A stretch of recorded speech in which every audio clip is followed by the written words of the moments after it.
এদিকে জগন্নাথ বিশ্ববিদ্যালয়ের আবাসিক হলের দাবিতে আন্দোলনরত সাধারণ শিক্ষার্থীদের ওপর আজও হামলা চালিয়েছে ছাত্রলীগ নিয়ন্ত্রিত গ্রুপ। তবে অভিযোগ অস্বীকার করেছে ছাত্রলীগ। এদিকে বেলা 12টার দিকে নিজেদের মধ্যে সংঘর্ষে জড়ায় ছাত্রলীগ নিয়ন্ত্রিত হল পুনরুদ্ধার সংগ্রাম পরিষদ।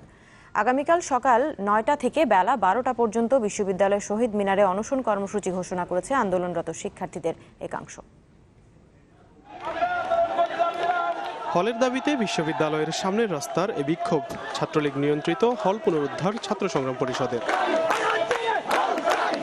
একই দাবিতে তখন সামাজিক বিজ্ঞান অনুষদের সামনে বিক্ষোভ সমাবেশ সাধারণ শিক্ষার্থীদের।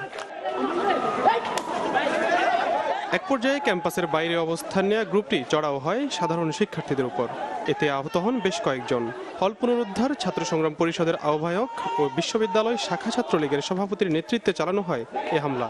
এমন অভিযোগ করলেও ক্যামেরার সামনে কথা বলতে সাহস করেননি তারা।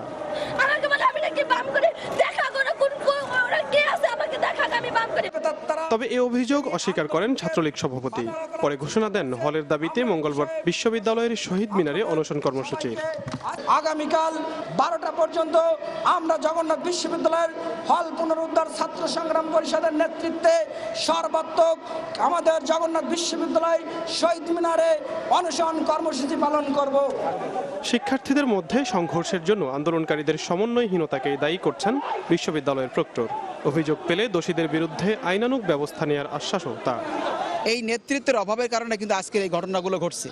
আর ঘটনা ঘটার মধ্যে দিয়ে যে দুই ধরনের মারামারি আমরা বলতেছি, আমার কাছে কিন্তু কোনো অভিযোগ নাই। লিখিত অভিযোগ পেলে আমি আমার প্রক্টোরিয়াল কার্যবিধির মধ্যে থেকে ব্যবস্থা গ্রহণ করব।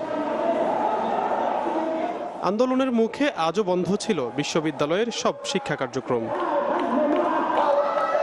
হাসান শুভ্র, চ্যানেল 24, ঢাকা।